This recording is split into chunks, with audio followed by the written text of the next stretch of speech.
Damdaming Bayan, DZRH. Programang nakikinig, programang inaalam ang masasabi mo, programang magbibigay ng tama at totoo. Para tama ang alam mo, tara, usap tayo para malaman ang Damdaming Bayan. Live sa DZRH Radio, DZRH TV at DZRH Digital. DZRH Damdaming Bayan. Kasama sina Lakay Deo, Macalma at Sister L, Elaine Apit. DZRH Damdaming Bayan.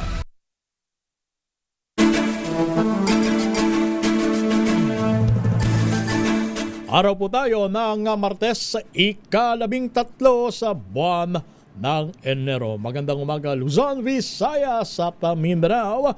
Welcome ulit sa inyo palatuntunan ang Damdaming Bayan. Pero minus muna si Boss Deo Macalma. Ito ang inyong lingkod, si Romel Fuertes.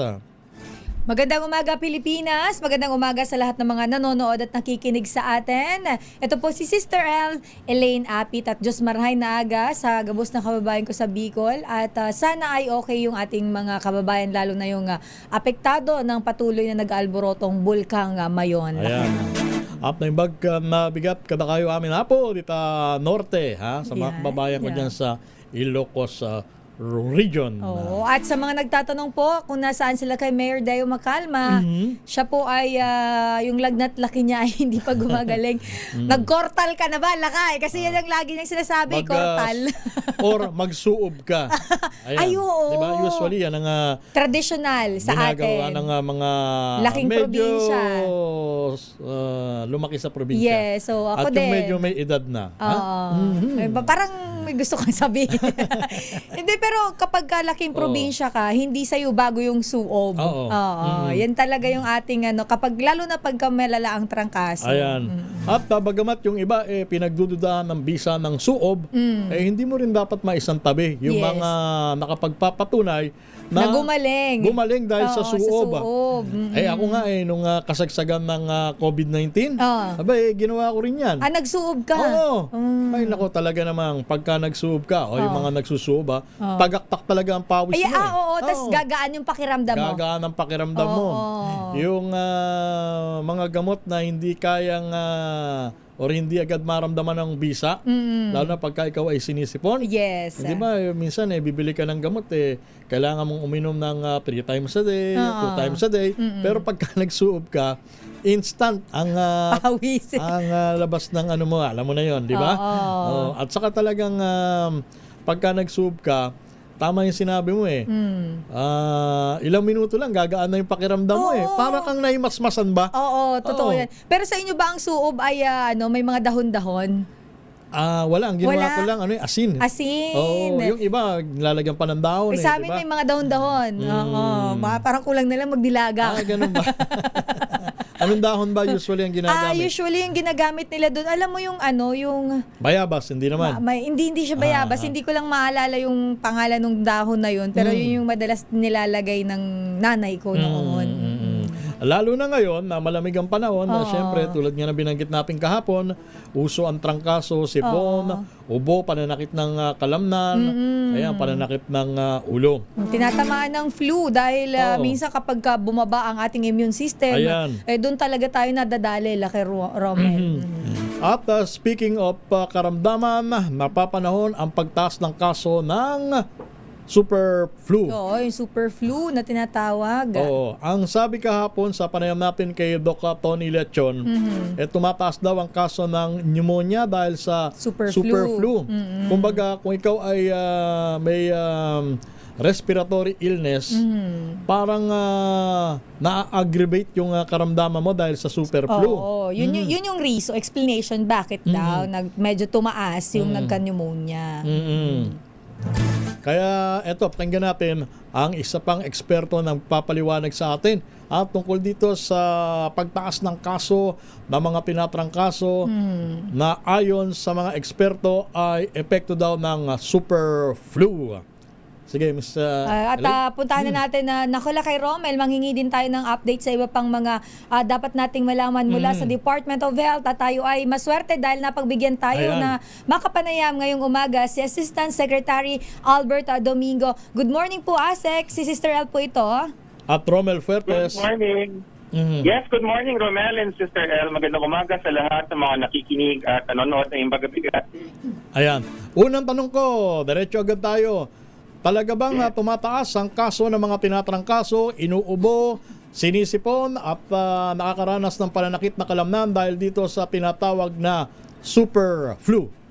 ASEC. Diretso rin tayo, Romel. Ang sagot dyan ay hindi. Ang datos natin ng severe acute respiratory infection o yung malalang pulmonya, bumaba pa nga ho tayo eh. Ang naitala natin mula Enero 1 hanggang Disyembre 27 ng 2025 ay 24,091 na SARI, tawag natin dyan, severe acute respiratory infection cases. 14 lamang dito, Romel at Sister L, ang dahil sa subclade K or super flu. Datos po ito mula sa buong Pilipinas. Mas pababa ito ng 19%, no? Kumpara sa 29,600 na naitala noong 2024. So ito talaga, dapat talaga pag datos, titingin tayo dun sa ebidensya na hawak natin. Ano ba yung mga pinaka-common na dahilan nitong SARI na sinasabi? Number 1 is ang rhinovirus, 22%. Number 2 is ang respiratory syncytial virus, 21%. Number 3, enterovirus, 21%. Ang tagal naman. Ayun, number 4 lang ang influenza A. Pero, Romel sa Casistel, lahat yan nung variants ng influenza A. Hindi si super flu lang. Tapos number 5, adenovirus. Okay. So, ASEC, malinaw po, walang pagtaas ng super flu. Kung ito po, iba-iba pong variant, ito pong tumatama sa atin na nararanasan ng ilan po nating mga kababayan. Tama yun, Sister El. Alam niyo ho kasi yung influenza o trangkaso, yung virus na yan, lumang sakit na po yan. Narinig ko nga si Dr. Nina Gloriani, isang eksperto na totoong eksperto sa vaccines na sa viruses yun, sa kabilang himpilan. Ang sinabi niya, at the DOH concurs with Dr. Nina Gloriani, lumang sakit ito, bagong pangalan. Kasi ang mga virus ng influenza ng trangkaso, ganyan talaga sila. Every year, nagpapalit sila ng anyo. Kaya tayo merong bakuna sa trangkaso kada taon. Nagpapalit yun. Pero hindi sabihin na dapat maalarma. Dapat lang, alerto tayo dahil nga yung mga nakatatanda, sila po yung mas mahina ang resistensya, lalo na yung ating mga bedridden, saka yung ating mga batang-bata.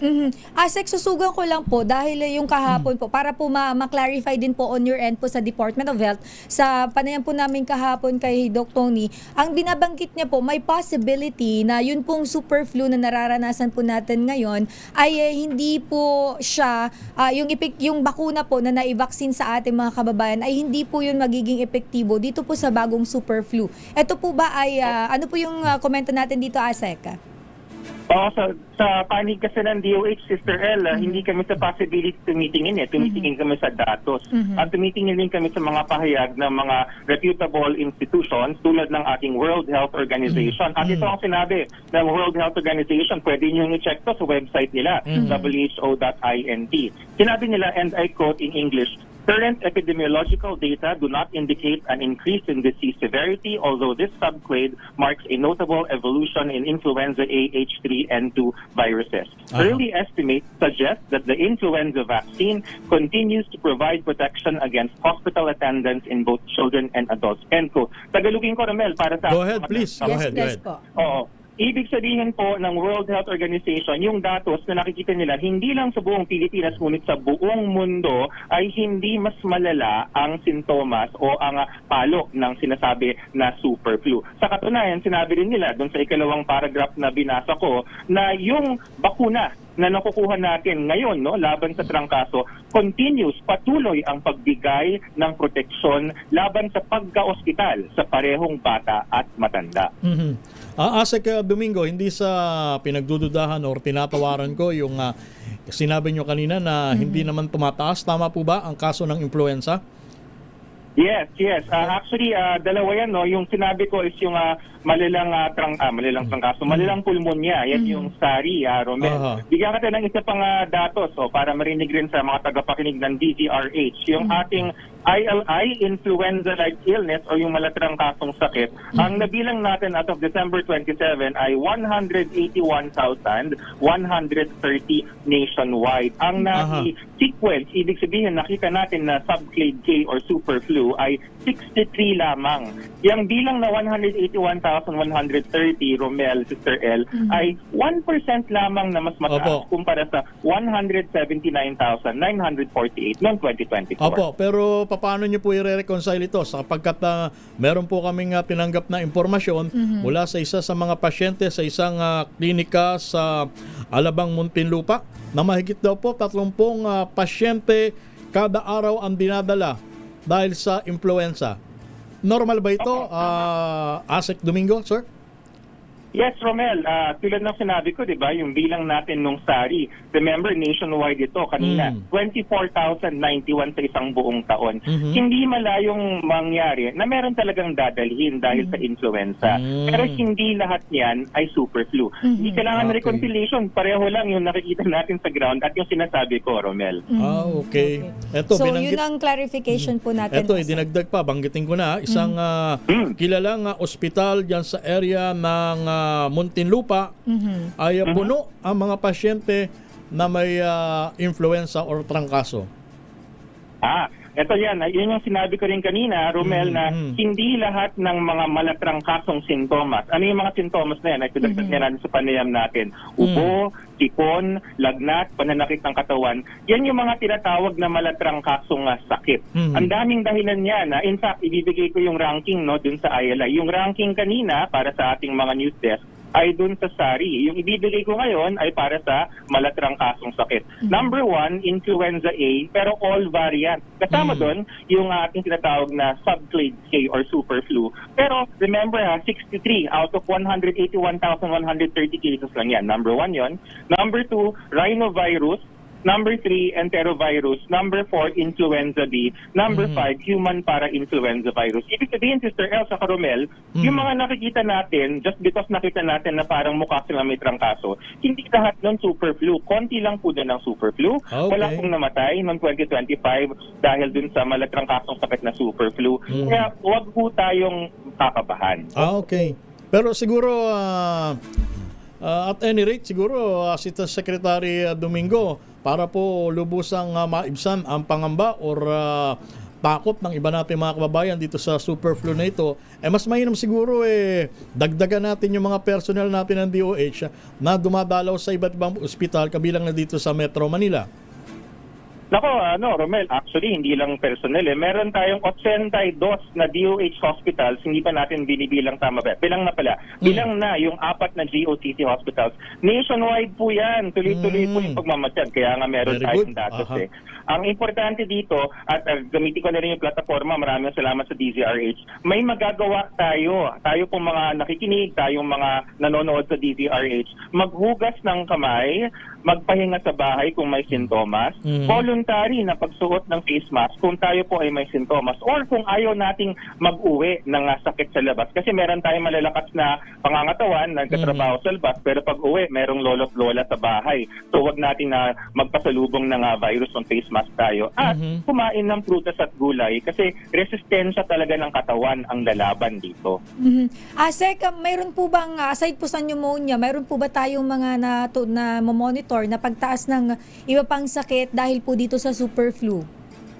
Actually, yung super flu naman, Sister L, respiratory illness talaga siya. So, wala tayong nakikitang ibang sakit. Pero since natanong mo na rin, may mga ibang bagay tayo na binabantayan na wag nating kalimutan. Sabay-sabay pa nakabantay sa lahat. Ang tigdas, measles, yan. Kung tutuusin, kami po sa DOH, kung kami ang tatanungin, mas alarmado kami dahil ang measles mas nakamamatay kumpara sa super flu. Ang measles mas nakakahawa. Sa bawat isang taong may measles, pwede siyang makahawa ng 16 hanggang 18 na hindi bakunado. Kaya tutugunan yan unang-una this January ng DOH. So, sa madalit salita, Sec Albert Domingo, tama ba ang conclusion ko na kahit sabihin natin na napapanahon itong mga kaso ng super flu or trangkaso or whatever, wala pang sapat na dahilan para tayo ay magdeklara ng outbreak sa anumang panig ng bansa kung saan merong nadadagdagan, hindi tumataas or nadadagdagan ang mga kaso ng super flu. Tama po ang sinabi nyo, Romel. No? Wala tayong dahilan para magdeklara ng outbreak dahil yung mga numero, datos na nakita natin na iulat na kanina, wala na mga pagtaas na nakatangi-tangi. Ikalawa, yan pong tinatawag natin na seasonal flu. Ito talaga yung panahon. Alam nyo, banggitin ko na rin, no? Baka nakalimutan na, mga 2 years ago, di ba, sikat na sikat si human metapneumovirus. Naalala nyo yun? Ano po yun? Taiksiin natin para mas madaling maunawaan. Asik Domingo. Yung human metapneumovirus, Romel, Sister L, isa rin yung dahilan ng malatrangkasong sakit. Sumikat siya, I think, New Year ng 2025 or New Year ng 2024. Bakit ko naalala? Kasi spokesperson na ako nun eh. Lahat ng tanong ng media tungkol sa human metapneumovirus. Ang sinabi ng DOH, yan ay wala, yan ay mild. And true enough, nakalimutan na siya nung umandar na yung ating mga balita. May isa pa, nakalimutan na rin si Mycoplasma pneumoniae na kinabahan at binansagan, diba? Naalala niya yan. Binansagan yan na sabi, walking pneumonia. Na sinabi rin ng DOH, wala yan, mild yan, nangyayari yan. Nandun pa rin siya pero mababa yung ranking niya. Every year, Romel and Sister L, nagbabago yung ranking. Binabantayan natin lahat. Okay. Asek, last on my end na lang po, mayroon po tayong mga concern, may ilan tayong mga kababayan. Doon po sa kanilang health centers ay wala po silang ma-avail na mga libreng vaccine. Bakuna. Alam naman po natin libre yun, Asek. So ano po yung kailangan gawin ng ating mga kababayan? And siguro din po paalala doon sa mga health centers, paano po sila makakakuha ng libreng vaccine para po ma-provide doon naman po sa mga kababayan natin na pumupunta sa kanila pong mga health centers para po magpaturok ng bakuna. Yes, Sister L, no? Kung wala po sa health center ng LGU, actually kasi dapat talaga yung LGU yung bumibili ng bakuna, no? Ayon sa ating devolution of health services. Pero dyan po pumapasok yung mga bagong urgent care and ambulatory service centers or bukas centers ng DOH. Meron na tayong 58 yata or 60 nationwide. May listahan po yan, nakapost sa Facebook, verified Facebook ng DOH. Yun po ang pwede nating puntahan. Or pumunta rin tayo, magpa-schedule tayo sa mga outpatient department ng ating DOH hospitals nationwide. Meron po tayo niyan. At doon natin na tignan kung meron tayong mga stocks ng ating bakuna. Okay, isang isa na lang. Last on my part, Asek Domingo, ulitin natin. Yeah. Ano po yung mga palatandaan na ikaw ay positibo sa super flu? At kung nakumpirma na ikaw ay dinapuan ng karamdaman, ano ang pinakamabilis na dapat gawin para ikaw ay hindi makahawa? Okay. Ang ating sintomas ng super flu ay walang pinagkaiba sa pangkaraniwang trangkaso, ubo, sipon, lagnat, pananakit ng katawan. Hindi po siya mas malala, ganun rin po yung sintomas. Ang pinakamabisang paraan para ito ay gumaling ay magpahinga sa bahay, uminom ng maraming tubig, hydration, kung may lagnat, paracetamol, kahit anong brand, generic is very good. At yan po ay gagaling ng kusa. Kung kayo po ay matanda o kaya immunocompromised or bata, mangyari pong kumonsulta sa doktor dahil yung immune system natin, resistensya, baka mahina. Which brings me to my final point. Kaya importante yung prutas at gulay, Romel sa Sister L. Kasi yung prutas at gulay, kahit isipin natin, bakit tama ng prutas at gulay? Hindi nyo kailangan bumili ng supplements. Alam nyo yung mga kahel, kalamansi, yung mga citrus fruits, yung mga maaasim, guyabano. Hitik yan sa vitamin C na magiging panlaban natin dito sa super flu. At ano naman po, Asek Domingo, ang mga indikasyon or palatandaan na ang isang nagpositibo sa super flu ay kinakailangan ng dumiretso sa ospital at hindi na kailangan pang manatili sa bahay? Actually, again, ang super flu, napakaliit lang dun sa mga nakikita natin. No? So, uulitin ko, lahat yan magkakahawig ang sintomas. Ang pinaka-indikasyon para dumiretso sa ospital, kung kayo po ay matanda o kaya ay sobrang bata, number 1 yon. Number 2, kung tayo ay napapansin natin na nahahapo tayo or na uwalan ng hininga or yung pulso natin ay tumataas na mabilis, yan po yung mga sintomas na kailangan na nating magpunta sa emergency room. Ganun yun po naman sa mga ibang sakit. Okay. Okay, thank you so much po, Maraming Asek. salamat, Asek Albert Domingo. You are welcome, Romel and Sister L. Magandang umaga sa lahat na nakikinig at nanonood. Maraming salamat. Ang ating pong nakausap ay ang tagapagsalitaan ng Department of Health, si Assistant Secretary Albert Domingo. Ayan, sa maikling pananalita ni Asek Domingo, walang dapat ikabahala o ikalarma ang publiko dito sa Super ayaw niya sabihin na tumataas ang kaso eh.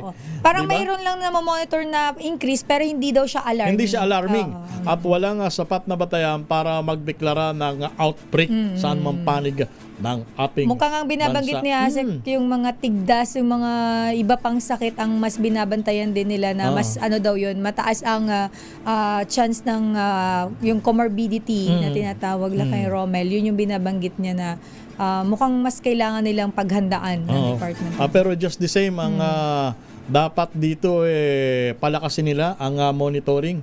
Hindi porke, yun nga, binanggit ni Asek Domingo na walang sapat na dahilan para maalarma ang publiko, it doesn't follow na hahayaan na lang natin na ganito. Although, ang binibigyan niya nga ng diin, wag matakot ang publiko dito sa super flu dahil itong karamdaman na ito ay seasonal or napapanahon tuwing malamig ang panahon. Tsaka may ibang variant, iba-ibang variant. Pero ang syempre hindi natin maalis sa mga kababayan natin yung talagang nag-aalala. Oo, syempre naman. Lalo na yung mga may edad na. Lalo na yung mga bata. Hindi ba? Sila yung prone dito sa mga kaparehong karamdaman. At saka yung may mga na talaga, may mga sakit na talaga. Ayun, may talagang comorbidities. Sila talaga yung sila talaga yung parang pagka-konting ubo-sipon. Na parang Mahina everything follows na talaga, laki mahina Romel. ang immune system. Oo, talagang tinitira talaga yung kanilang immune system at nagsasanga-sanga na yun. Kaya yun yung banggit din natin yung nagkakaroon ng pneumonia dahil nga dun sa sakit na yun, nadadamay dahil bumabagsak na ng todo yung immune system ng tao. Oras natin na 35 minuto makalipas ang alas 8 ng umaga. Standby! May nanalo na? May Wala nanalo pa na ba? Laki Romel, pero wala pa. para sa ating mga viewers and listeners, bago Sige. tayo mag-commercial, ang ating pong Pasko Panalo promo sa ating pagbabalik, abangan nyo, dyan po sa may barangay San Jose, Mandaluyong City. At nabanggit na ba natin yung word of the Hindi day? pa. Go Ang ahead, ating please. word of the day ay glowing. Glowing. In Bisaya daw ay nagdanag. Ayan, sa Ilocano naman, Ikaw nang- umap-apoy. Umap-apoy. Yung bala sa Ilocano yun, Glowing. Glowing. At may nanalo na. Pero mamaya na Mamaya sa ating na yan, pagbabalik. oo. Oras, alas 8:30 sa isa ng umaga. Ang oras na yan ay hatid sa inyo ng Department of Health. Bawat buhay mahalaga.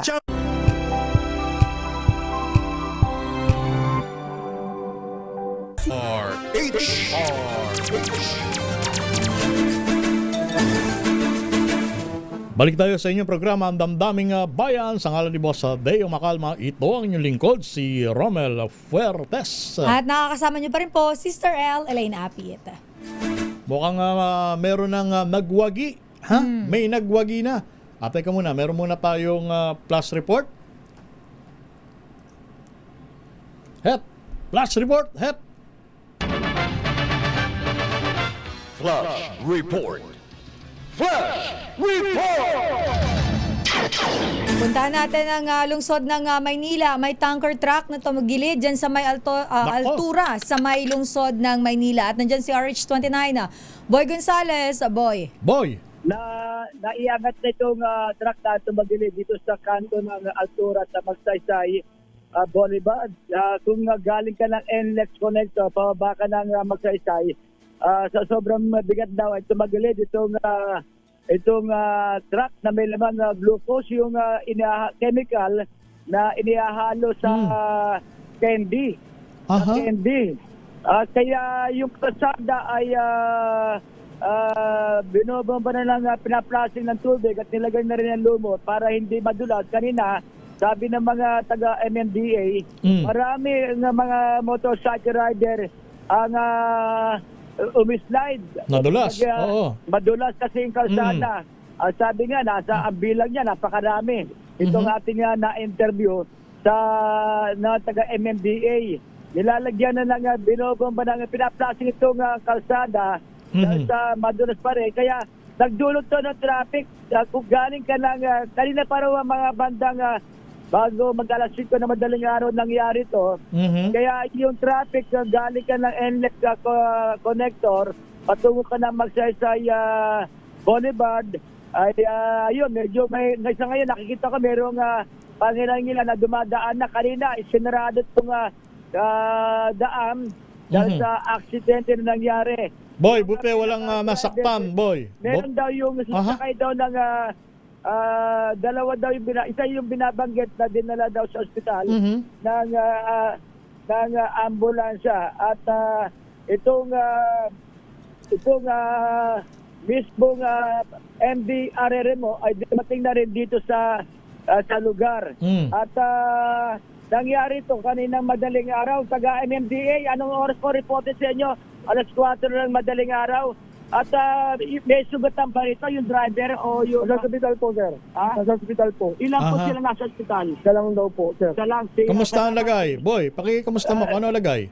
Dinala sa hospital, hindi niya alam ang lagay. Aha. At dinala sa hospital at andito na rin yung medyo build up yung traffic dito dahil sa isang lane lamang yung ginagamit kayo dahil sa pinaplasing.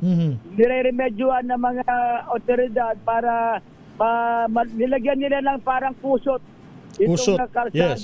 Aha, para Dahil sa- kumagat yung para hindi madulas. Ngayon, kung alas 4 pasado nangyari to, siyempre, ito yung galing ka ng NLEX connector, papunta ka na Magsaysay Boulevard. Kaya yun ay tumagilid kapag kanan niya, tumagilid na yung truck. Tumagilid na yung truck lakay Romero Sistel Air. Okay. Kaya itong anong northbound ba to? Southbound. Westbound ng Magsaysay Boulevard ay matraffic Okay. sa mga simandaling ito. Yan yung aksidente nangyari ng tumagilid itong truck sa kanto ng Altura at ng Magsaysay Boulevard sa lungsod ng Maynila. Okay. Ito si Bay Gonzales para sa Zona sa Pilipinas, Zona sa Pilipino. Flash Report. Flash Report! Maraming salamat, Boy Gonzales. Samantala kay Romel, bagamat tapos na ang Pasko at bagong taon. Aha. At magcha-Chinese New Year na ha. Ang Aha. Chinese New Year ay February ba? February 17? Tama ako.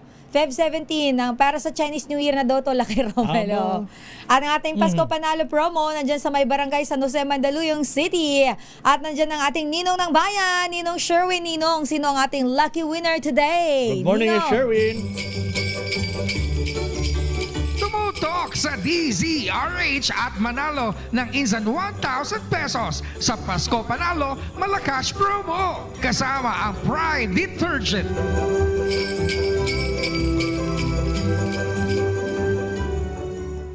Sherwin Alfaro, please come in, Sherwin. Siya ay Yes, nasa Lakay Romel Mandaluyong at si City. Sir Well, El. Ako, swerteng-swerte habang naglalaba. Nanonood Aba. sa kanyang cellphone Oh. ng DZRH itong si Tatay. Oy. Tatay, pangalan mo?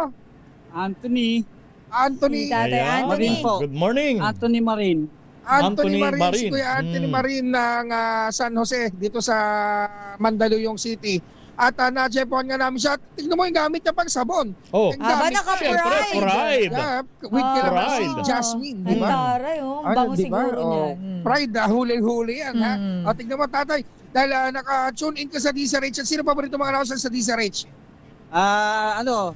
Yung si Romel Puentes at saka si Elaine Apit. Aba. Sister El at Talaga, saka ah. si Romel. Nakatutok O, sa atin tignan mo yun naman. eh. Oo. Oo, dahil dyan, meron ka 1,000 pesos. Ano, mababasa. Oh, wag Lalo- mo. Mababasa ang Thank you 1,000. Lalo siyang gaganahan maglaban niya. Oo. Thank you po sa DCRH. Mano-mano ang kusot eh. Wala bang, Oo, wala bang bakit washing tatay machine ikaw si ang, Kuya? nagkukusot? Ba't hindi sa washing machine? Kasi po si Mrs. nasa work. Ako yung sa gawaing bahay. Ah. Tapos dryer lang yung gamit ko pero yung sa sa wash. Mano-mano. lang. Hand wash. Hand Talaga wash traditional talaga. yung paglalaba na kailangan hand Mas wash. malinis daw kasi pagkaganyan, 'di ba? Pagkaganyan, Tatay Anthony. Opo. At saka mas feel mo yung Mas kinukusot-kusot mainam mo. po kasi Oo. yung sa kamay para hindi sila hindi babadlat sa washing yung mga sari-saring color. Ayun, Ayun. hindi At talaga magmamantya. naka-organize yung kulay ni tatay. Ang galing kapag naman. naglalabas siya. Alam mo talagang naglalabay, marunong eh. Oo. Oo. O, pagkatapos po niyan, magkukula pa kayo. Baka magluluto pa si tatay. Sipag ni tatay. Mamaya na po, mga siguro hapon na. Kasi ako lang naman mag-isa sa bahay. Talaga ha? Okay. Habang Napakasipag. hinihintay si Mrs. ginagawa niya na may gawain bahay. Napakasipag. Yan ang Napakasipag at habang naglalaba, nakikinig sa DZRH. Para hindi na siya mag-cellphone ni nung Sherwin, tanong mo na para marigaluhan mo naman ng mini component. Oo, malaman natin kung ang alam niya ang ating word of the day. At kuya, ano po ang ating word of the day? Glow. Kulang. Dagdagan mo na, Sherwin, ng ING. ING, glowing. Grow po, grow. Glowing. Glowing. Yan, dahil Ayan. dyan meron kang DZRH mini component at syempre meron ka rin pang Medianoche, pang Chinese New Year na to, Chinese New Year Medianoche basket mula sa DZRH at ang pinakabago, pinakamalaki, pinakamabango ang Pride in Fabric Conditioner Korean Strawberry Bloom Detergent Powder with stain away formula, 2 kilo, kaya naman lahat ng labahan mo ngayon, ubos na ubos yan. Okay, thank you po sa DCRH at saka sa mga bigay na groceries. Ay, hindi lang yan dahil alam ko na mamaya kailangan niya ng magugutom ka. snacks. Magugutom ka habang ikay naglalaba. Eto, pwede ka rin ngumatngat Ayun, ng sweet corn corn. snack ng Regal Foods International Incorporated. Yan, no? Okay, thank you po sa sweet corn. Okay po. Pang sweet mo, di ba? Pang sweet mo sa misis mo Oo, na hindi mo naglalaba na... hindi niya naintindihan yung pag-asikaso sa bahay dahil si tatay mismo mag-asikaso habang si mami naman nasa trabaho. Saka hindi mo, Sherwin, Oh. hindi mo gaano nga ramdam ang pagod sa paglalaba pagka ikaw ay may nginangasab. May nginunguya, di ba? Opo, thank you. Ayan. Okay, thank you po, Tatay Anthony. Sige po, thank you rin po sa inyo. Salamat po sa DCRH. Ayan. Okay Salamat din sa pagtangkilik sa himpilan na ito. Yan at syempre sa mga nais manalo na 1,000 pesos dahil ni Tatay Anthony na napakasipag maglaba, syempre pwede kayo manalo ng 1,000 basta nakatuto kayo sa DZRH para sa DZRH Pasko Panalo Promo kasama ang Pride Detergent. RH number 6, Sugarwin Bata Alfaro DZRH, una sa Pilipinas, una sa Pilipino. Maraming salamat, Sherwin Alfaro. Babalik pa tayo 8 minuto bago sumapit ang alas 9 ng umaga.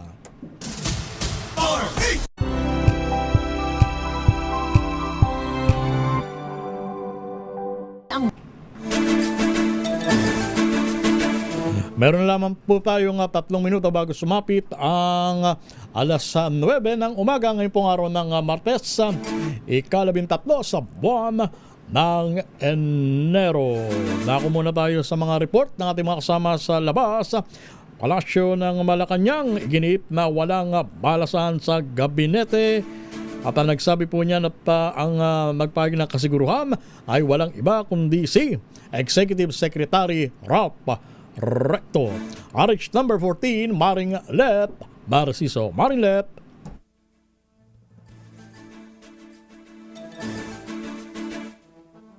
Pangulong Ferdinand Marcos Jr. Sa isang statement, sinabi ni Executive Secretary Ralph Recto na ang mga espekulasyon tungkol sa cabinet revamp ay hindi nakatutulong sa gobyerno o sa mga Pilipino. Ayon kay Recto, sadya namang ang lahat ng itinalagang opisyal ay nagsisilbi sa kagustuhan ng presidente. At ang performance anya ng mga ito ay palagi ang nire-review ng Office of the President. Binigyan din ng Executive Secretary na dapat manatiling nakatuon ang bawat isa sa kanilang trabaho para sa ikabubuti ng taong bayan. Ginawa ni Recto ang pahayag sa harap ng patuloy na ugong na mapapalitan ng ilang cabinet secretary.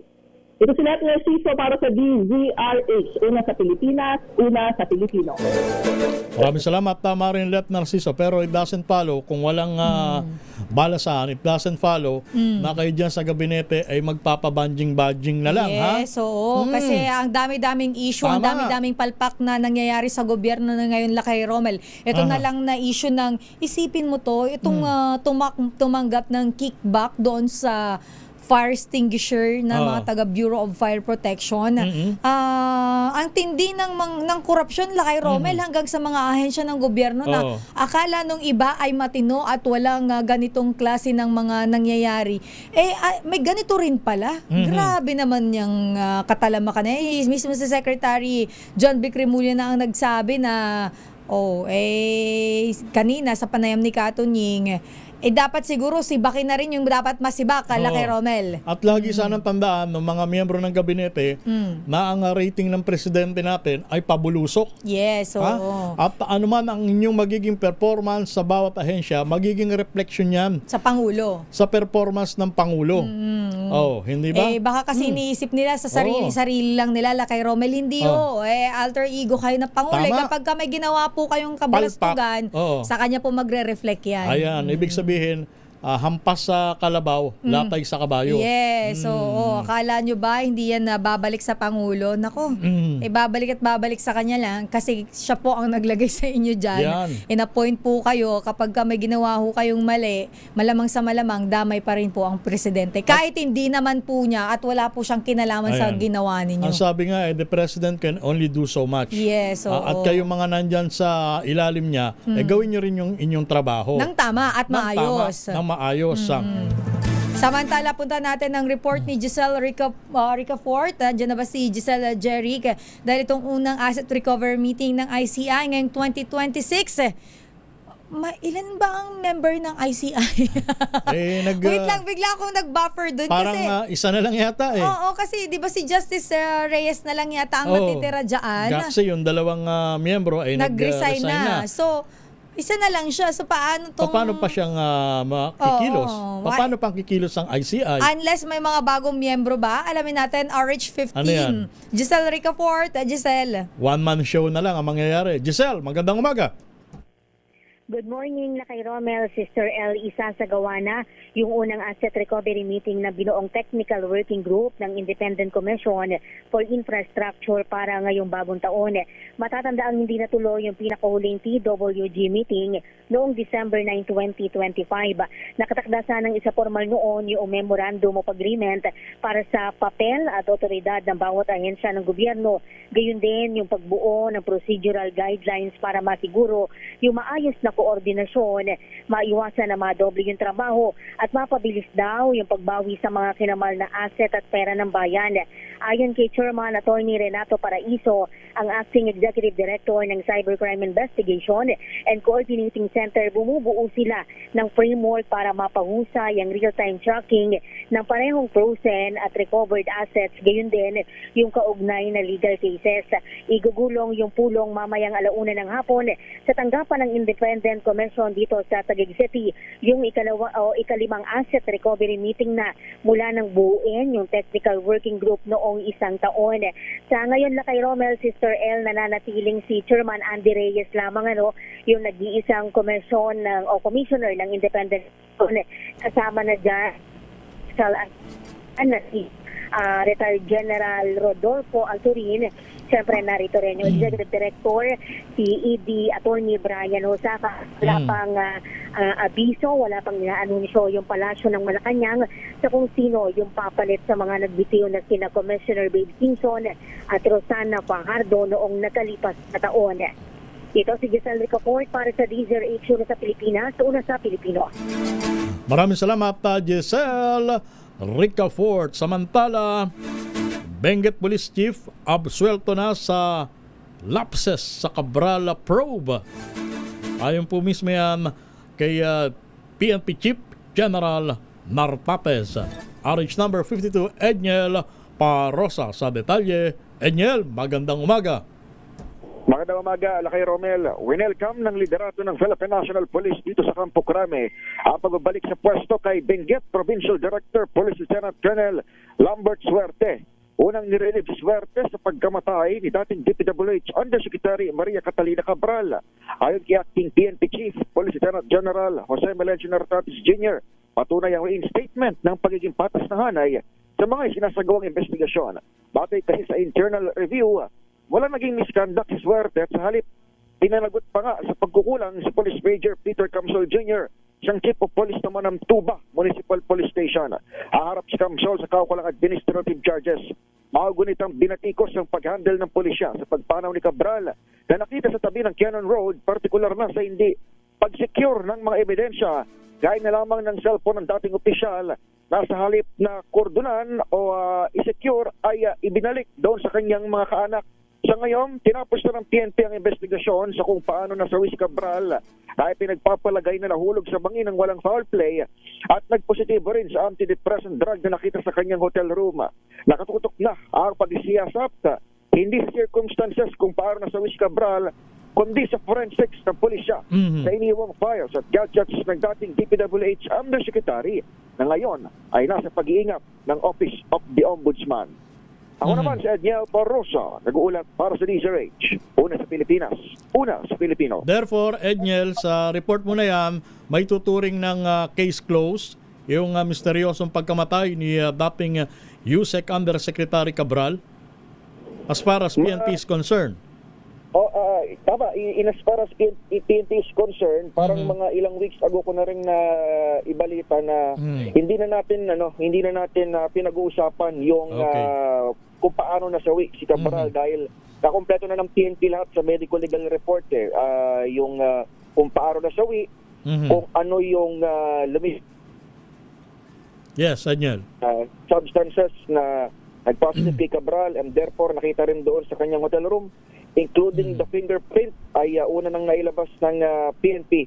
Lahat ay nakompleto na. Sa ngayon, Lakay Romel, ang tutok ngayon ng PNP ay nandoon na sa forensics ng Cabral files na yung unang bugso ng mga dokumento ay ka-surrender na sa Office of the Ombudsman. Ang toka dyan, ang tinap ng Ombudsman ay ang PNP Anti-Cybercrime Group na sila nagsasagawa ng pagsiyasat doon sa mga gadgets at dokumento ng yumaong former DPWH Undersecretary. Okay, maraming salamat, Edniel Barrosa. Balik sa iyo, Lakay Romel. Magating sa ating oras, 6 na minutong makalipas ang alas 9 ng umaga. Sister L, may report. Samantala po naman natin ang report niya, RH5 Val Gonzales, ang Bureau of Fire Protection nagtalaga na ng OIC bilang kapalit ng sinibak na Fire Marshal ng Quezon City Fire Department. Ito Lakay Romel, yung binanggit mo kanina a while ago, di ba? Sangkot sa 5 million pesos fire extinguisher kickback. Biruin mo yan, ano? Grabe to Lakay Romel. Isipin mo, pati ba naman yung pagkakapera niya? Alam mo, may kakilala tayo dito. Parang nagnegosyo daw sila dati ng ganyan. Tapos, ang gusto ay sa kanila kukuha etong negosyante. Kapag hindi sa kanila kukuha, hindi bibigyan ng permit. Grabe naman Actually, yan. matagal ng racket yan eh. Oo, pero bakit hindi siya na-address noon pa? Ano ang problema? Sa totoo lang, obviously, nasa sistema kasi eh. Oo, napakahirap baliin ng sistema, lalo na pagka ang katiwalian naging, sorry to say, kultura na. Oo, yun, diba? yun yung mahirap Lakay Romel, yung parang pinipilit mo na ngang putulin yung ugat. Hindi mo kasi yan mapuputol sa nagsiba ka lang ng isang empleyado o kaya yung fire chief, sinibak mo lang. Hindi eh.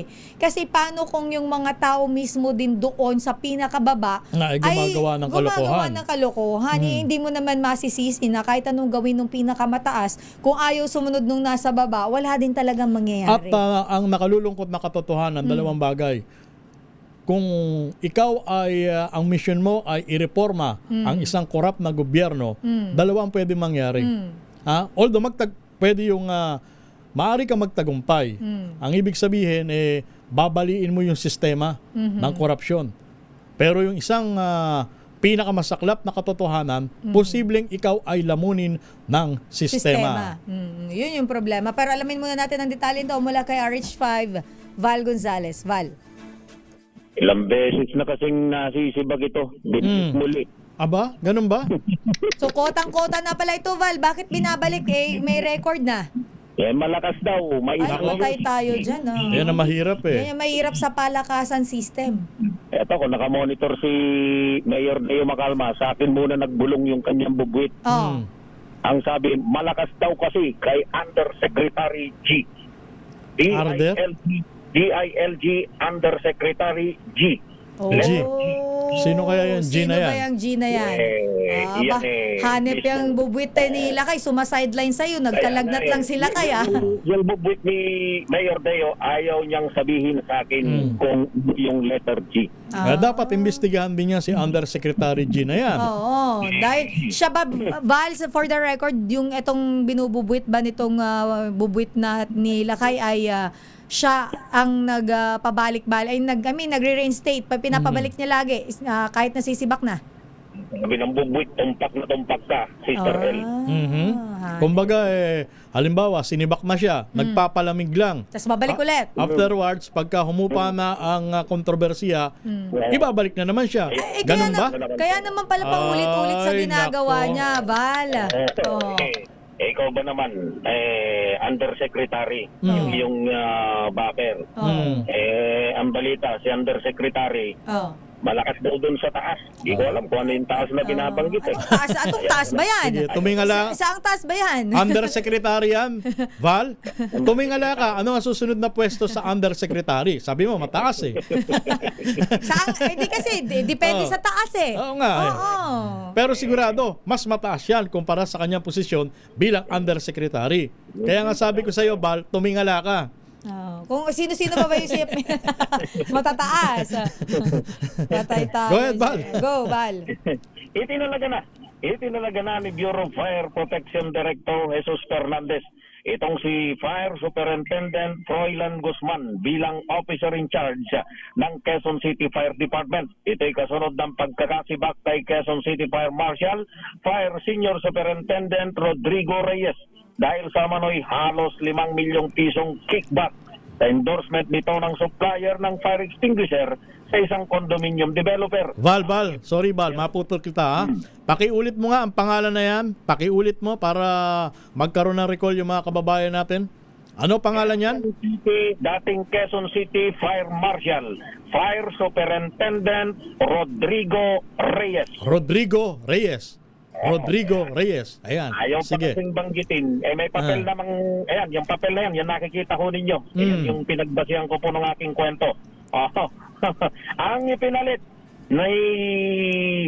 itong ipinalit na si Fire Superintendent Di Guzman ay ang Deputy Fire Marshal ng sinibak na si Reyes. So dalawa ngayon yung kanyang trabaho. Yan ay yung Deputy, siya pa yung OIC. Batay sa Special Order number 1 na pirmado ni BFP Chief Fernandez, noon pang nakalipas na araw ng Miyerkules, epektibo ang relief order nitong si Reyes. Pero, etong malupit, batay sa report na natanggap ng DCRS News, sa bubuit ko na naman ito, bubuit ni Mayor Deo na sumideline sa akin. Batay sa report na natanggap ng DCRS News, pumasok pa raw kahapon itong si Reyes. Pumasok pa kahapon, araw ng Lunes sa kanyang opisina, itong si Reyes. Alam nyo, binabanggit ang kanyang press release daw sa loob ng kanilang opisina, binigyan daw siya ng 2 buwang extension. Aba, malaga? Kung totoo yan, super lakas niyan. Sino kaya yung letter? Yung Grabe naman yan. Wala ka pala dyan, Bale. Wala ka pala sinabi dyan eh. Yung Yusek G ang dahilan ng lahat. Biruin mo sa lahat ng sinibak, ito'y nakapag-demand pa na ma-extend yung kanyang pananatili sa pwesto. 2 buwan. Hindi makapag-demand. Hindi, binigyan daw siya. Binigyan. Hindi, siguro nilambing niya. Baka naman, sir, baka naman po pwede extend pa ako ng 2 buwan sa pwesto para, alam mo na, di ba? Maayos ko yung dapat maayos. Kasi di pwedeng agad-agad. Ang pangayag nga daw niya binigyan na siya. So, kumpirmahin mo yan, Val, sa mga sources natin dyan.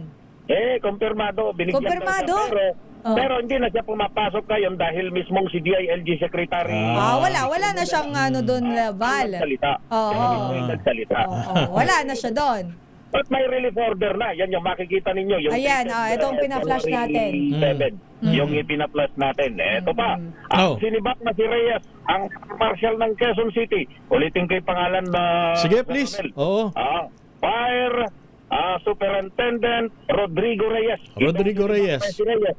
Na Fire Marshal ng Quezon City ay siya ring responsable sa mahigit kalahating milyong pisong regular allowances ng halos 400 mga fire inspector dito sa Quezon City na sa pilitang kinuha noong buwan ng Disyembre para gamitin daw sa Christmas party. Val, Pambihira, ano? Val, naalala ko yan, i-report mo yan. Dito din sa Damdaming Bayan.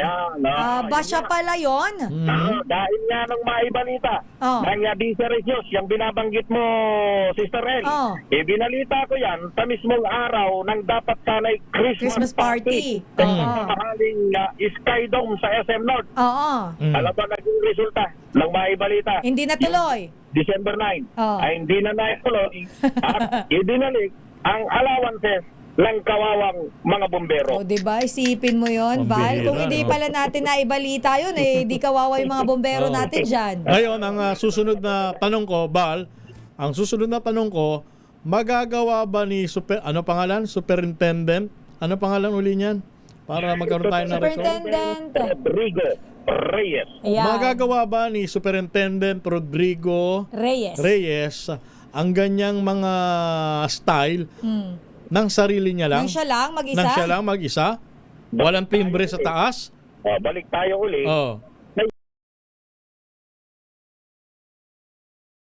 Mula rito sa Quezon City, ako si Val Gonzales, DJ Rate Tuna sa Pilipinas, una sa Pilipino. Grabe, alam mo, laki, Bureau of Fire Romel. Protection, ha? Naalala ko to kasi nireport ni Val itong nangyari nga nung Pasko ito dahil magki-Christmas party. Yung mga bombero ay kinuhanan sila ng cash para dun sa yung allowance nila dapat na mapupunta sa kanila ay kinuha para dun sa Christmas party nila. Sa Sky Dome daw yun gagawin. Diyan sa may tawag dito. Hindi ko. Ano nga yung Sky Dome Di dyan? ba yan sa Quezon City din?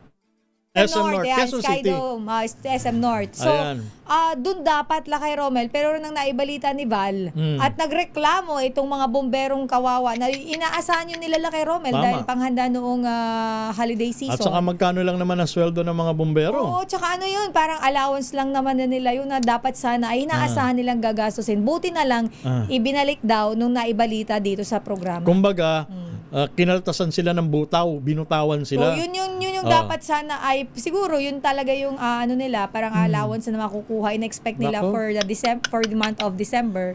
At buti na lang si Val ay naibalita. Mukhang Lakay Romel, natakot din at ibinalik. Mukhang may record. Yung binabanggit mo, Sister El, mukhang ngayon tip of the iceberg lang. Yes, so kasi yung babaw lang niya, Lakay Romel. May malalim dyan, may mas malalim. Dapat laliman ng investigasyon laban dito sa sinibak na fire marshal. Fire Superintendent ng Quezon City. Rodrigo Reyes. Oy, happy birthday muna, ha? Happy birthday kay Eduardo Garcia Sr. ng San Rafael Tarlac. Happy birthday, Eduardo Garcia Sr. ng San Rafael Tarlac. Galing sa iyong minamahal na anak, si Edsa Garcia, isa sa mga piloto natin dito sa DZRH. Happy birthday! Happy birthday! Ikaw, may babatiin ka ba? Mamaya na lang Lakay Romel, sa ating pagbabalik may commercial break daw muna tayo, baka hindi tayo pasweldohin 17 minutos, makalipas ang alas 9 ng umaga. Ang oras.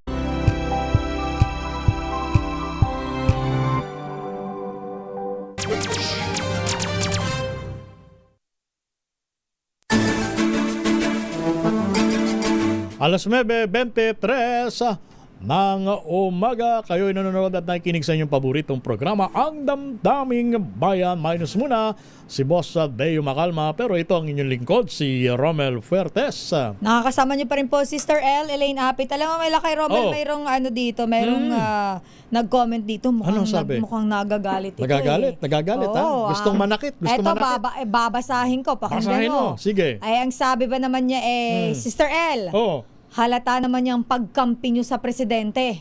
Makinig ka, sabi niya. Bakit? Yan bang inakusahan nyo ang nakasira kay presidente o siya mismo ang sumira sa sarili niya? Sa bilyon-bilyon niyang insertion. Mas makapaniwala pa yung taong partner in crime na kumanta kaysa nag-deny lang? Okay, sabi ni Vale Paredes. Opinion niya yan. Respeto natin. Hindi ba? Respeto natin yan. Pero siguro dun sa tanong niya dun sa sinabi niya na pagkampi, Wala Paul ho naman kaming yun. kinakampihan dito. Ano naman mapapala namin wala kung naman, kampihan ano naman namin yung ng mapapala presidente? namin sa pagkampi. Mm. Ang sinasabi lang po natin, yung mga cabinet secretary ay magtinu din. Ano ba masama sa sinabi natin? Oo, dahil ang presidente po ay hindi din naman po niya kayang mag-isang gumawa lang. Pero hindi namin sinasabing perfect ang presidente. Marami rin pong pagkukulang. Pero sabi nga kay Romel, kapag nagtutulungan, mas maganda ang kalalabasan. Saka in the first, pag patutulungan, mapaganda ang bansa. Oo. In the first place, may binanggit ba tayo na ang presidente malinis yan? Walang wala. bahid niya ng korupsyon. Siguro pagka binanggit natin yun, doon mo kami akusahan na doon ka kumakampi sa kumakampi. Pangulong Marcos. Pero doon sa Ayan. iba niyang opinion, we respect that. Yun lang ang inaano natin, wala po tayong kinakampihan dito. Ayan. Mahirap kasi kay Romel yung ang tingin ay may kinakampihan. Kaya talagang binasa ko yung kanyang komento dahil Salamat at nakikinig ka sa amin. Oo, sabi Diba? niya sabi niya, Sister L, magagawa ba yan ni Saldico na walang basbas sa taas? Sinabi na po namin yan, ngayon ka lang yata nakinig. Matagal na po namin yan binabanggit na hindi si Saldico for sure mag-isang gumawa niyan at for sure hindi natin sinasabi kung sino, mayroon siyang mga kasabwat. At saka hindi na natin kailangan ng magaling na political analyst. Diba? Oo. Para masabi natin yung ganyang kaparehong konklusyon. Yung common sense. Common sense. Sentido común ang sabi nga pairali nila natin. kay Romel, sentido común. Sentido Siguro común. hindi niya na-monitor nung mga panahong binabanata natin si Saldico. Kasi si Saldico po ay medyo, siya ngayon, nawala siya dahil may mga bagong issue. Pero hindi natin, sabi nga kay Romel, hindi kami nakakalimot. Ayan. Common sense lang. Kaso ang problema, kadalasan, yung common, wala nang sense. Yun yung mahirap. Labas tayo ng ating impilan. Papasukin Punta natin natin kay ang report. kamera. Panukala para mawakasan na ang paggamit ng mga kontraktor at political dynasty sa mga party list group. Sinusulong sa Kamara. Ibalita mo yan na Manang Milky Regunan. Manang Milky. Romel at Sister L isinusulong sa Kamara ang pag-amienda sa Party List System Act na layuning matigil ang pang-aabuso ng mga political dynasties at contractors gamit ang mga binubuong party list groups. Nakapaloob ito sa House Bill 7074 na Akbayan Party List Representative Shell Jokno versus Sandanya, Dada Ismula at Binagat Islands Representative Kaka Bagao. Ayon kay Jokno, layunin ng panukalang maibalik ang tunay na intensyon ng batas kung saan ang mga marginalized sector ang kinakatawan para may tinig at tinatawan ang mga ito sa Kongreso. Sabi ni Sandanya, kung gusto na lang rumakit o gamitin ang party list system na maabusadong personalidad para makakuha ng kapangyarihan. Sa bill, ipagbabawal din na marehistro ang mga party list organizations na kinopya ang pangalan mula sa mga television o radio programs, government assistance programs, public officials, celebrities at iba pang mga public figures. Amyandahin din para maalis ang 3-seat limit para maipatupad ang full, democratic, and proportional representation. Sa report ng Philippine Center for Investigative Journalism, 66% ng party list noong 19 Congress ay may nominee mula sa political dynasty. Sa mga nagdaang congressional hearing tungkol sa flood control anomalies na bulgar na maraming party list representatives ang direktang nakinabang sa mga proyekto ng gobyerno sa flood control dahil na rin sila ang mga kontraktor. Ako si Nugri Gunana para sa DCRH, una sa Pilipinas, una sa Pilipino. Manang Milky, maganda yung panukala na yan. Maganda yung panukala na yan. Sana matupad at masunod sapagkat magkatotoo. Tama yung binabanggit mo. Dito nga sa flood control scandal na to, sino ba nga party list ang na-involve dito at quote and quote nagkamal ng pinakamalaking halaga ng kickback sa flood control project. Hindi ba party list? Nabanggit yung mga pangalan ng mga batas na ang party list groups nila ay nakatuon o kaya ay kinatawan nila ang mga contractor sa Pilipinas. Ayan. At saka isa pa, ang mandato ng party list, hindi ba, Manang Milky, hindi yan distrito, nationwide yan. Ibig sabihin kahit saan ang lupalop sila ng Pilipinas, maglagay ng mga proyekto, pwede dahil yun ang mandate nila, nationwide Marginalized sector para ang dapat ang katawanin nila. Ano? Pero hindi lumalabas, hindi ba? Marginalized? Ano ba sa Tagalog ang marginalized sector? Yung pinakamasa laylayan ng lipunan. Hindi ba yan ang marginalized sector? Tsaka yung may kinakatawan. Na hindi kinakatawan sa Kongreso, tama si Sister El. Kinakatawan. At dapat ito yung mga dapat katawanin no, o mga kandidato sa party list. Kaya lang, ang problema dito, Sister El at Romel, ang party list kasi, ang hindi tinitignan dito ng COMELEC, yung personalidad. Ang tinitignan dito, grupo. Yung diba? partido mismo. Ngayon, partido mismo. Ngayon, pag upo nila sa Kongreso, doon mo makikita, yan pa kakatawan sa mga security guard. Ang yaman-yaman yan. Di ba yun ang ano? Usually na ano? Wala, yung nire-represent nila ay parang hindi angkop sa doon sa personalidad. Hindi angkop sa kanilang grupong kakatawanin. Tama. So, kasi halos milyonaryo yung mga yan. At saka, so, dapat, sabi ni Kong Shell Zocno, na nakasama ni Sister L sa programa sa DCRE, dapat marginalized sector. Huwag sirain yung layunin ng batas. Ayan. At saka nakapagtataka, Manang Milky, napakaraming party list group sa Kamara. Anong meron? Bakit kayo sumasabak pa dyan? Samantalang kung tutuusin, napakarami ng mambabatas. Meron tayong district congressman, hindi ba? Mukhang may something talaga. Kasi nga marginalized yung nila, Laki Romel.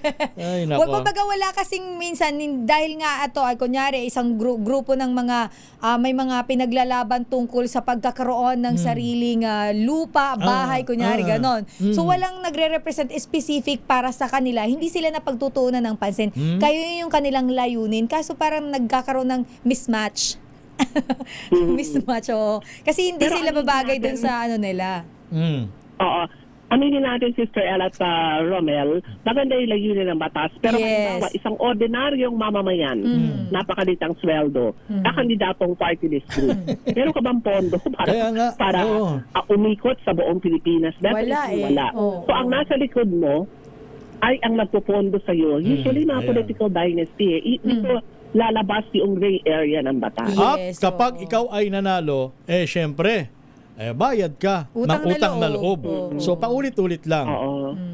Kaya di ba, Manang Milky, I do not know, pero hindi ba't merong mungkahi na or panawagan na buwagin na yan, party list group na yan?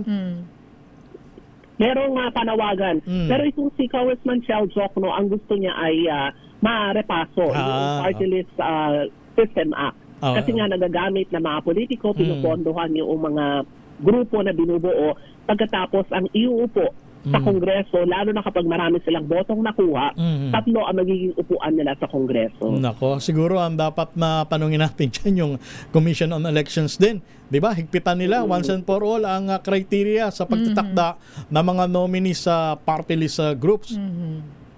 Totoo yan. Kasi ang mga party list group, ang pangalan lang ang binoboto ng mga botante natin, di ba? Tuwing eleksyon. Pangalan ng party list group. Hindi mo alam kung sino yung mga nominee nila. Ngayon, pag nanalo yung party list na yun, at malaki ang porsyento ng botong nakuha, magdideklara ang COMELEC, either tatlo o dalawa uupo dyan sa Kongreso. Makikita mo na lamang napakayaman pala noong mga kinatawan ng party list group na yun. Yung second nominee pala, sobrang yaman. Oo. At kapag natupad yung pangarap mo na yan, Manang Milky, yung talagang once and for all, higpitan ang screening ng mga kumakatawan sa party list group, ewan ko lang kung lumampas pa sila ng 50 sa kanilang bilang. Hindi katulad ngayon, napakarami. Wala nang kumandidato ang party list.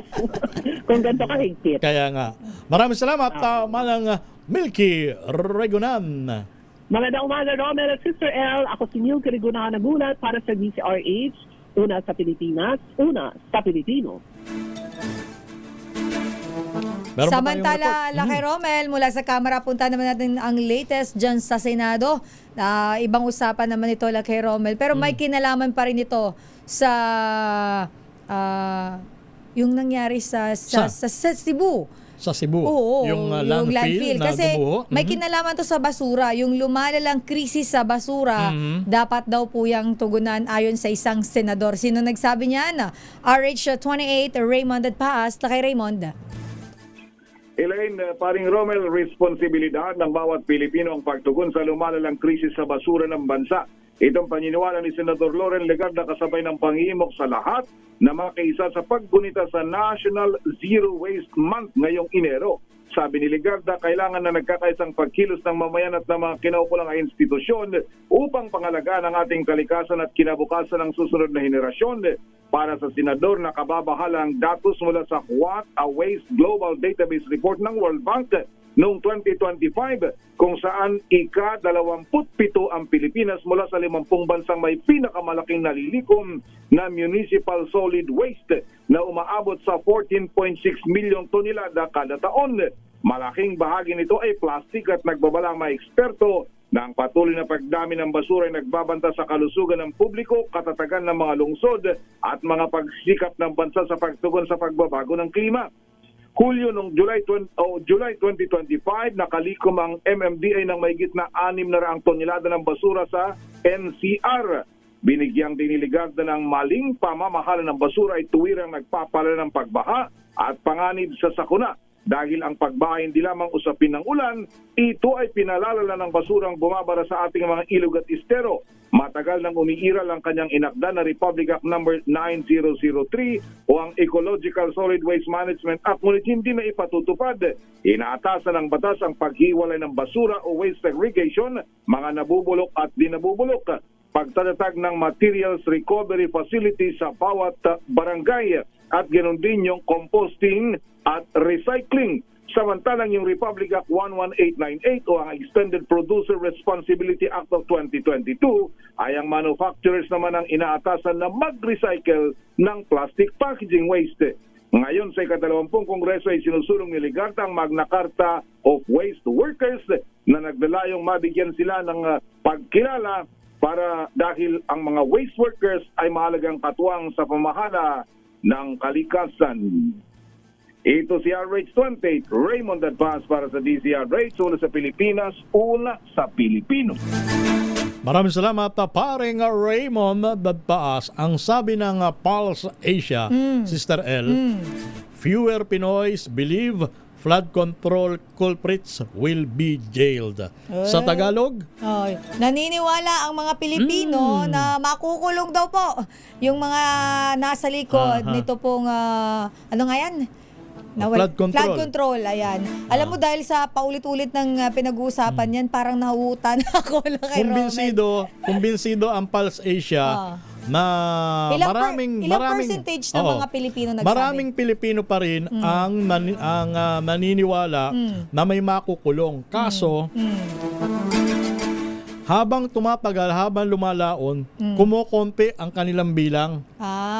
Fewer Pinoy sa believe. So nababawasan? Nababawasan ang mga Pinoy na naniniwala na may makukulong. May makukulong. Dito sa mga tinamaan na magaling na nasa likod ng flood control scandal. Ibig sabihin ito, kay Romel, sila ay nagda-doubt na doon sa pangako ng Pangulo na may makukulong. Ayan. Dahil nga bago magpasko, ang pangako ng Pangulo may big fish na makukulong. Bagamat big fish din na maituturing tong sila Diskaya, pero hindi po sapat yun. Alam natin na may mas malalaki, mas may mga walang hiya na dapat talaga, alam mo, nang gigigil ako pag naisip ko yung pagmumukha ng isang taong naiisip ko dyan Yung nakatawa pa? Parang walang yung parang pagsisisi? Walang parang remorse? Yung parang akala mo, kay Romel, napakalinis niya.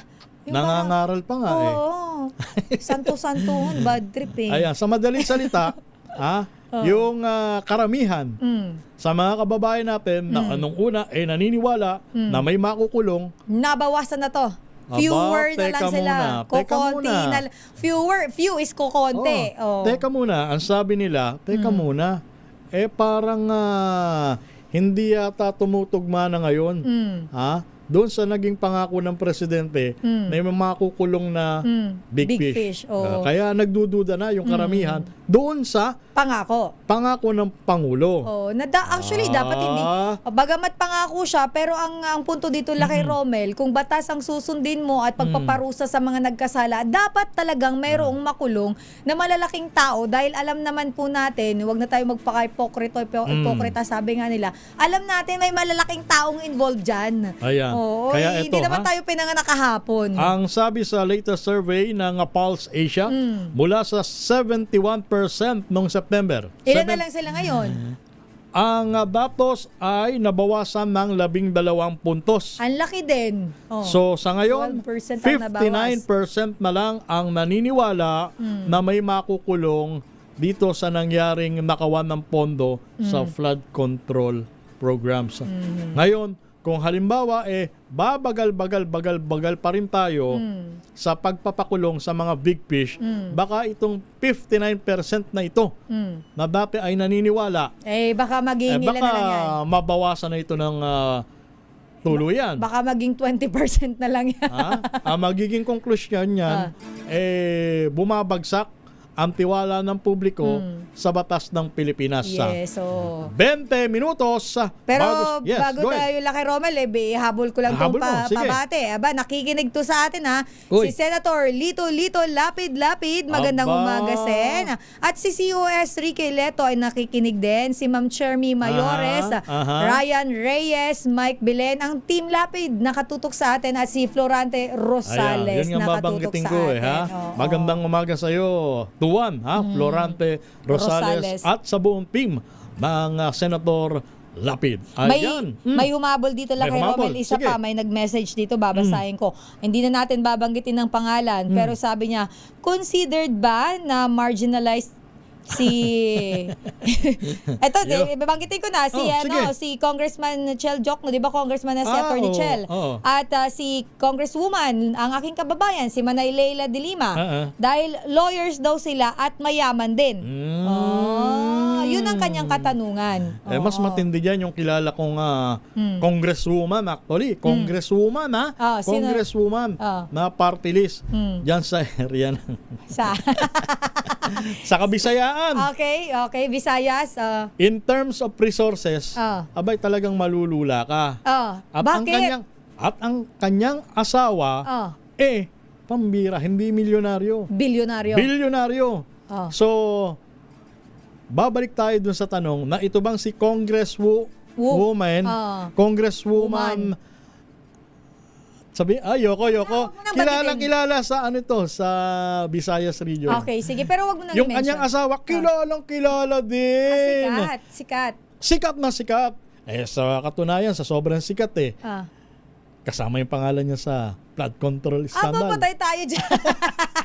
Wag mo na nga banggitin. Kumbaga, paano ko babanggitin yun? Hirap na hirap ka pumili ng words, ano? Nasabit si Mister. Siyempre, pag nasabit si Mister, nakakalakad din. Nakakaladkad din ang pangalan ni Mrs. Ayan. Yan ay si Congresswoman, party list Congresswoman Yoko. Sige, okay Yoko. na. Oras muna natin. Meron tayo 18 minutos bago sumapit ang alas 10 ng umaga. Ang oras na yan ay hatid sa inyo ng MX.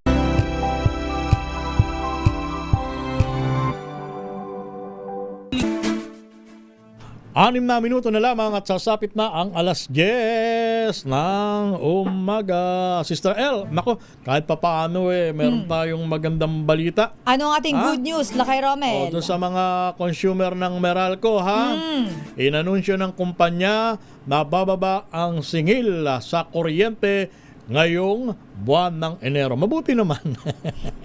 Hindi ba? Kahit pa paano maiibsan yung pighati ng mga kababayan natin na nagbabayad ng mataas sa singil sa Meralco. Pero wag niyo namang abusuhin. Hindi porke bumaba ang singil sa kuryente, todo gamit na kayo ng inyong mga appliances. Tapos lang kay Romel, magrereklamo pagkabayaran na. Taas pa rin ang kuryente namin. Sabi ng Meralco, bababa daw. Kasalanan nyo na ho yan. Kaya nga diba laging sinasabi nila, conserve energy. Dapat yung paggamit natin ng enerhiya ay tama at yung katulad niyan, mag-charge ka. Tanggalin mo yung cellphone mo, iwan mo lang yung charger mo. 'Di ba? Yung mga ganun. Tapos hindi mo naman ginagamit yung electric fan. Magtipid pa rin Trip tayo. mo lang paandarin, pinapaandar mo, wala naman tao, 'di ba? At saka lalo na ngayong malamig. O katulad mo, Sister L, ikaw ay naka-aircon na, naka-electric fan pa, pwede namang patayin mo yung electric fan at mag-aircon ka na lang. Grabe Ganun naman ba? grabe na yung Or- combo na yun. Hindi ka ba mangisay doon? Kaya nga, hindi. Meron tayong ganun mga kababayan. Mayroon. May kilala akong ganyan, naka-aircon at naka-electric fan. Ayan. Ay, yung iba nga, dalawa-dalawa pa electric fan. Oh, pero yung may mga Lakay Romel, yung may allergy sa init, yung may asthma na inuubo at nangangati kapag ka mainit. Naiintindihan natin yun, hindi naman nila ginusto Tama. yun. Kailangan talaga nila yun. Pero may mga tao na hindi ko alam bakit trip lang nila yung ganon. Yung, sige, bukas lahat. Yung kahit umaga bukas ilaw, doon ako nagtataka eh. Umaga bukas ang ilaw. Tapos, halimbawa, pagka sa gabi, wala naman tao sa baba. Karaniwan, bukas pa yung ilaw eh. Oo, diba? Parang, hindi, baka raw kasi may magnanakaw. Yung mga ganun simpleng pagtitipid, malaki po ang magiging ambag niyan para mabawasan ng husto yung konsumo sa kuryente. Kumbaga kung hindi naman totally kailangan, wag na lang siguro nating paandarin ng isang gamit kung hindi naman kailangan. Pinapatawagan ko si Romy Gonzales sapagkat tumiyangi ako ng datos kung ilan ang bilang ng mga nagkakatrangkaso Sa dyan Baguio. sa Cordillera region. Kasi mainit, malamig dyan. I suppose mataas ang kaso ng flu dyan sa area na yan ng mataas na bahagi ng norte. Dyan sa Benguet. Yes, so napakalamig dyan, Lakay Romel. Di ba madalas nagkakaroon dyan ng yung Andap. Oo. Dyan sa Atok, Benguet in particular. Na Kaya yung mga mamatay yung mga gulay.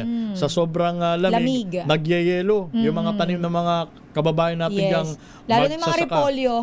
Yung mga repolyo, madalas yan carrots, kawawa naman sila. Affected yung mga yan. Kaya sa mga pagkakataong ito, tinatawagan natin din ng pansin ang Department of Agriculture. Sana naman sa ganitong mga pagkakataon, bigyan natin ng karagdagang alala yung mga magsasaka natin dyan na napipinsala ng andap. Kasi usually yun yung problema ng ating mga kababayan kapag hindi na siya bago like Romel So dapat meron ng contingency plan kapag sasapit ang panahon ng taglamig. Ngayon, ang pinakamasaklap pa niyan, Sister L, karaniwan para maiwasan nga yung andap, hinahango ng mas maaga. At tapos, para hindi mabulok, ibinebenta ng mas mababa. Ay, naku, nakakaawa. Kaya nalulugi yung ating farmers. Pero bago pa sa magkalimutan Lakay Romel, meron munang report si Don sa atin sa ating balitang negosyo dahil ang Mega World maglalaan daw ng 8 billion pesos para sa Bacolod Township. Ano itong Bacolod Township? Alamin natin sa balitang negosyo mula kay Don Carlos. Don. Maglalaan ng 8 bilyong piso ang property giant na Mega World para sa itatayong The Sugar Town malapit sa Bacolod Silar Airport Road sa Talisay City, Negros Occidental. Tatayuan ang nasabing township ng commercial, retail spaces, town center at unique tourism facilities sa 77 hektaryang lupain na balak tapusin sa loob ng 7 hanggang 10 taon. Ayon kay Lourdes Gutierrez Alfonso, presidente ng Mega World, layunin nilang makapagbigay ng bagong oportunidad sa Negros Occidental. Dagdag pa ng kumpanya, itinabi ito malapit sa airport para makumbinsi ang mga bibisitang turista at mapausbong ang turismo sa nasabing probinsya. Samantala, nagsara ang palitan ng piso kontra dolyar kahapon sa halagang 59 pesos at 26 centavos kada US dollar. At yan ang balita sa mundo ng negosyo. Your business is our business. Ito si Don Carlos ng DZRH. Una sa Pilipinas, una sa Pilipino. Maraming salamat Don sa iyong balitang negosyo. Binabati ni Francis Cuaco ang kanyang kaibigang babae, girlfriend.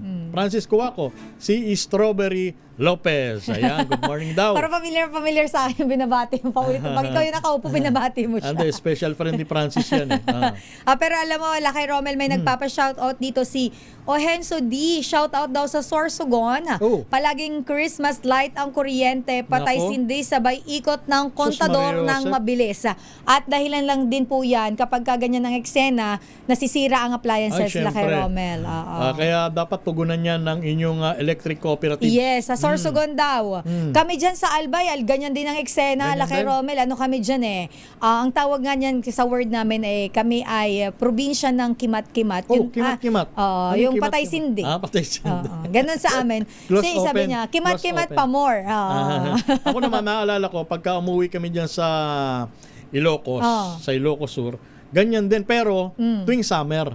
Summer. Understood naman yun. Kasi may mga... manipis ang reserba tuwing summer, di ba? yes, Dahil mas malaki ang konsumo ng kuryente. Oo, minsan nagre-red alert pa nga. Oo. Pero pagka ganitong normal naman, Ay, hindi. Sa kanila Lakay Romel. abnormal yan. The whole year yan. Oo. Ay, Mario Jose po. Sabi ko nga sa'yo, nasira ilang TV na namin sa bayang, nasira, buhay pa yung mga magulang ko. Parang sabi ko, parang kumukota na yata tayo sa TV. Nakakapundi kayo, ha? Punding-pundi na ako sa inyo.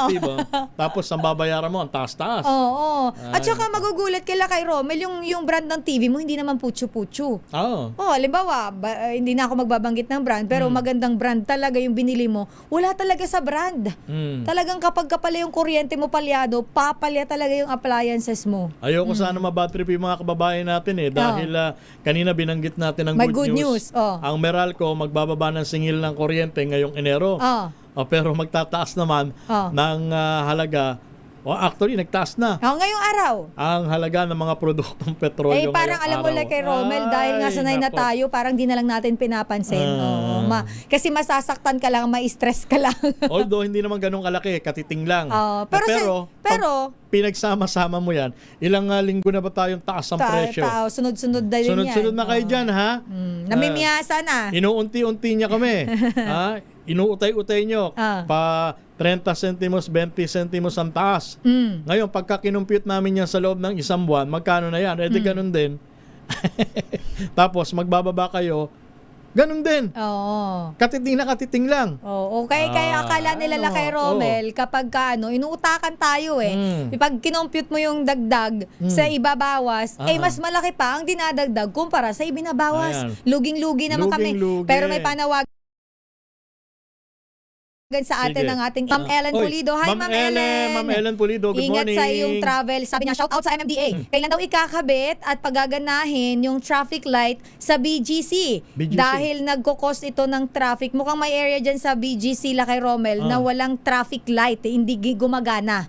In short, patay. Ang yaman-yaman ng local government ng Tagiga, bakit hindi matugunan yan? Baka yung MMDA, baka Hindi, granted, for the sake of argument na pagkukulang ng MMDA, bakit hindi nila saluhin ng local government? Traffic enforcer. Maglagay sila ng maayos. At meron silang traffic bureau dyan. Bakit hindi na lang kayong umaksyon? Kaysa hintayin nyo pa yung MMDA. Sige, MMDA, BGC. LGU, paki-actionan. Dahil, abala, lalo na sa pag-rush hour. Perwisyo ang ganyan. Sabihin mo, kaunlad-unlad na sa may Kalayaan daw ito pala, Lakay Romel. BGC, Kalayaan. Sa may Kalayaan, kita mo. Naku, ang daming volume ng sasakyang dumadaan dyan. At napaka-ironic, nakapagtataka. Napakayaman na syudad. Isang traffic light lang. Hindi nyo pa matugunan dyan. Ano ba kayo dyan, ha? Oy, MMDA! At saka yung local government ng Taguig City. Aksyonan nyo nga yan. Itawag natin kay sa bagong MMDA GM. General Manager. Former General Torre. General Torre. Baka naman yung mga tao mo dyan. Ang alam ko, nung nakalipas sa taon pa, nirereklamo ni Ma'am Ellen Pulido yan Hindi pa rin nalulutas hanggang ngayon. Anong taon nyo ba aksyonan yan? Mga 2027 daw. Pambira kayo dyan, sige na nga, magpaalam na tayo. 4 na minuto. Makalipas ang alas 10 ng umaga. Maraming salamat sa lahat ng mga tumugay sa ating programa Damdaming Bayan. Ngayon pong araw ng Martes, ika-13 sa buwan ng Enero. Sa ngalan ni Boss Deo Macalma, ito ang inyong lingkod, si Romel Fuertes. At Sister L po, Elaine Apit, stay safe everyone. God bless. Susunod na po ang programang Operation Tulong kasamang nag-iisang Wonder Woman, Miss May Binauhan. This time check is brought to you by ACS Manufacturing Corporation, ISO certified.